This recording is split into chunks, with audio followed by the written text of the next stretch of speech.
এক গ্রামেতে টুনি নামের একটা চড়ুই পাখি থাকতো।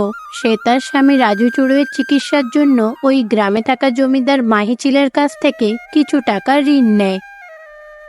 কিন্তু বেচারি টুনি এত টাকা খরচ করার পরেও সে তার স্বামী রাজুকে বাঁচাতে পারল না। রাজু মারা যায়। সেই দিনের পর থেকে টুনি তার মেয়ে বুজ্জিকে নিয়ে একা সংসার পাততে লাগলো। ওই ঋণ শোধ করার জন্য টুনি মাহিচিলের বাড়িতে এখন কাজ করতে লাগলো।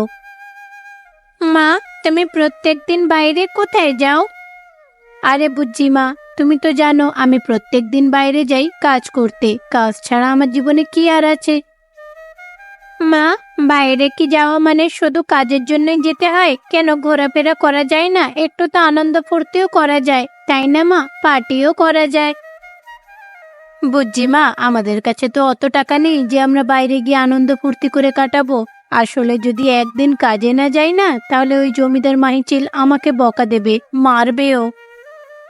মা, তুমি যতদিন না ঋণ পরিশোধ করছো, মাহিচিল তোমার উপরে এইভাবেই অত্যাচার করবে। তুমি যদি এই কাজগুলো বাইরে করতে, আজ অনেক টাকা উপার্জন করতে পারতে, আর এতদিনে ঋণও শোধ করে দিতে পারতে, তাই না মা? কিন্তু ওনার কাছে কাজ করেও এতদিন হয়ে গেল ঋণই শোধ হচ্ছে না। এইদিকে মাহিচিল তোমাকে দিয়ে গাধার মতো পরিশ্রম করায়, মাসে একটা টাকাও দেয় না। শুধুমাত্র ঋণ পরিশোধ করার জন্য তোমাকে এত কষ্ট করতে হচ্ছে। জানো মা, আমার কি মনে হয় তুমি সারা জীবনও যদি মাহিচিলের বাড়িতে কাজ করো, তাও কিন্তু ঋণ পরিশোধ করতে পারবে না। ওই মাহিচিল মনে হচ্ছে আমাদেরকে ধোঁকা দিচ্ছে, জানো? তুমি কি ওনার আবভাব দেখে কিছুই বুঝতে পারো না? আরে বুঝি মা, তোর কি মনে হয় আমি কিছুই বুঝি না? আমি সব কিছুই বুঝি, কিন্তু কিচ্ছু করার নেই। দেখ মা, আমরা তো পুরুষ না, আমরা হলাম নারী, তাই আমাদেরকে অনেক কিছু মুখ বুজে সহ্য করতে হয়। আমরা কাউকে কিছু বলতেও পারবো না, কারোর বিরুদ্ধেও কোনো কিছু করতেও পারবো না। আর আমরা তো এখন অসহায়, তোর বাবাও মারা গেছে, আমাদের কথা কে শুনবে বল? আজ মাহিচিলের কাছে কাজ করছি বলে অন্তত থাকার জন্য এই বাড়িটুকু তো পেলাম, তাই না রে মা? আর এই বাড়িটা পাওয়ার একটা সুবিধা কি জানিস? কারণ সবাই জানে এটা মাহিচিলের বাড়ি, তাই এই দিকে কেউ কিন্তু তাকাতে পারে না। আমরা এখানে সুরক্ষিতভাবে নিশ্চিন্তে থাকতে পারবো। সেই কারণেই তো মাহিচিলের কাছে গিয়ে কাজ করি, আর কোনো উদ্দেশ্য নেই আমার।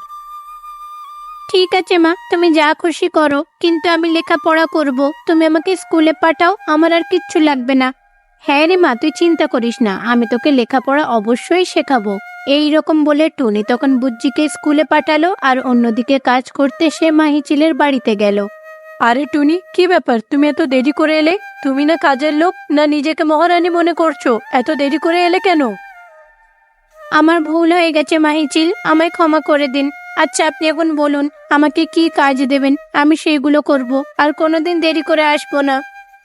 শোনো টুনি, তোমার এখন কাজ হলো, আমার বাগানে অনেক কলা হয়েছে, সেইগুলো নিয়ে তুমি শহরে যাবে। এইভাবে এখন 2 মাস গিয়ে ওই ফলগুলোকে বিক্রি করবে। প্রত্যেক দিন ফল বিক্রি করে যা টাকা হবে সেইগুলো এনে আমার হাতে দেবে। আর হ্যাঁ, যতদিন না ফলগুলো শেষ হচ্ছে ততদিন তুমি ফলগুলো বিক্রি করবে, তাছাড়া আর তোমায় কোনো কাজ করতে হবে না।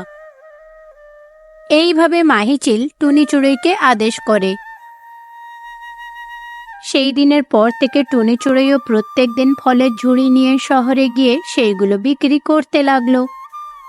আরে টুনি, তুমি আবার কবে থেকে ফল বিক্রি করছো? আর এই ফলগুলো কি তুমি চাষ করেছো? বলো না। না না ছোটু, এইগুলো আমার বাগানের ফল না, আমি তো মাহিচিলের জন্য কাজ করি। ওনার বাগানেরই এই পাকা পাকা কলাগুলো, আমি এগুলো এখানে বিক্রি করতে এসেছি। আরে টুনি, তুমি এইভাবে মাহিচিলের জন্য আর কতদিন ধরে কাজ করবে বলো তো? তুমি যদি এই কাজগুলো বাইরে করতে, তাহলে এতদিনে অনেক টাকা উপার্জনও করতে, আর মাহিচিলের ঋণটাও শোধ করতে পারতে। দেখো ছোটু, আমার ভাগ্যে যেটা ছিল সেটাই তো হচ্ছে, এখন আর ওইসব বলে লাভ নেই। তুমি কি এখন এই ফলগুলো কিনে আমাকে সাহায্য করতে পারবে?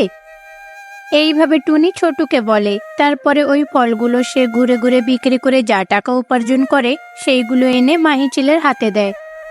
এই নিন মাহিচিল, আপনি যেমনটা বলেছিলেন, আমি ফল বিক্রি করে আজ এতগুলো টাকা উপার্জন করেছি। এ নিন, টাকাগুলো ধরুন।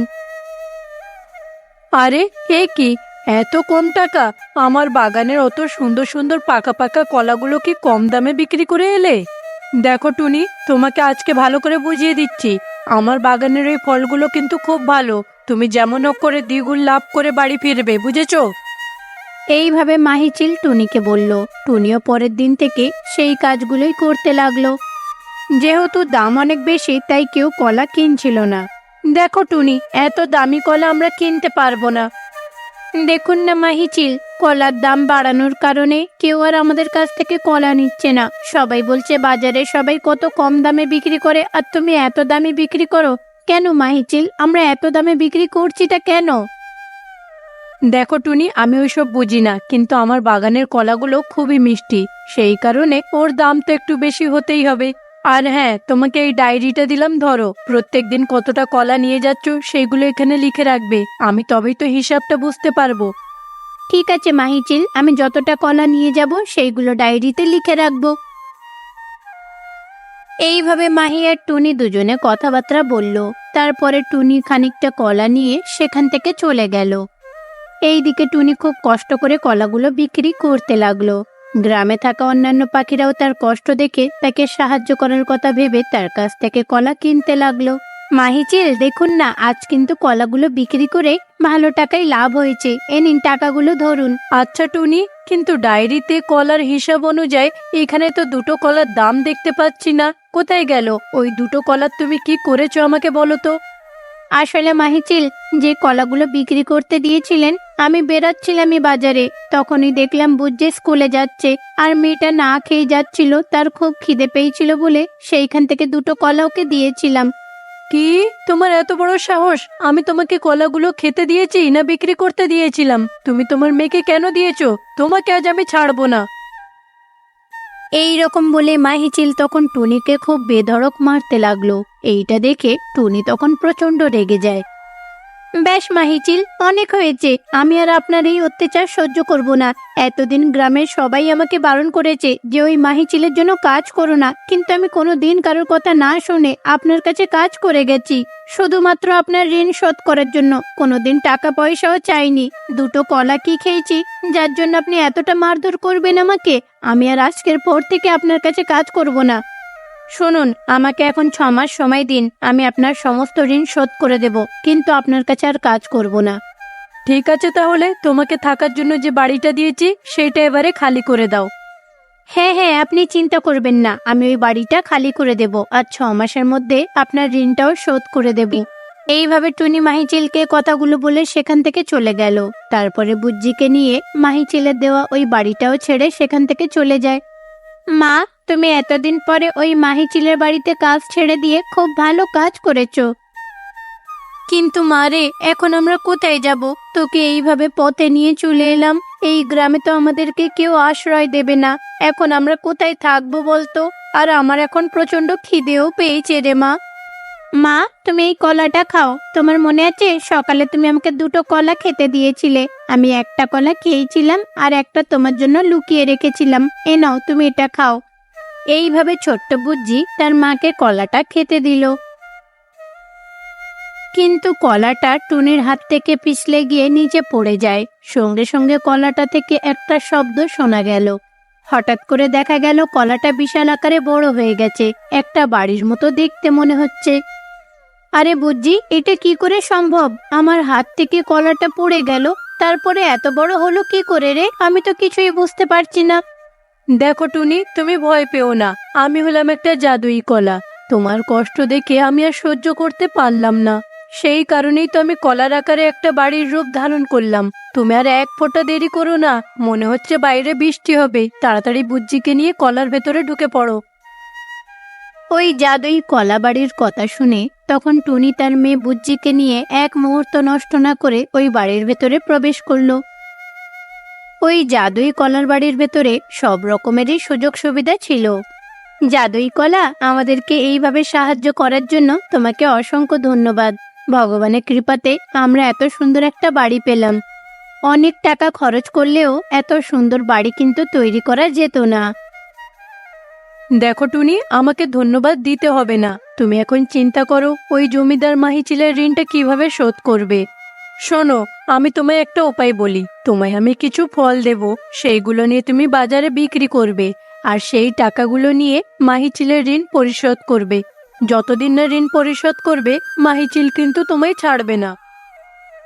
এইভাবে ওই জাদুই কলাবাড়ি টুনিকে প্রত্যেক দিন করে অনেকটা করে ফল দিতে লাগলো। টুনি চড়াই সেই ফলগুলো নিয়ে বাজারে বিক্রি করতে লাগলো। এইভাবে খুব তাড়াতাড়ি টুনি অনেক টাকা উপার্জন করে ফেলে। তারপরে টুনি মাহিচিলের কাছে গেল। এই নাও মাহিচিল, ধরো, তোমায় বলেছিলাম না আমায় একটু সময় দাও, তোমার ঋণ শোধ করে দেব। দেখো, 6 মাসের আগেই ঋণ শোধ করে দিলাম, এখন কিন্তু আর আমাকে বিরক্ত করতে আসবে না। এইভাবে টুনি চড়াই ওই ঋণের টাকা মাহিচিলকে দিয়ে সেখান থেকে চলে যায়।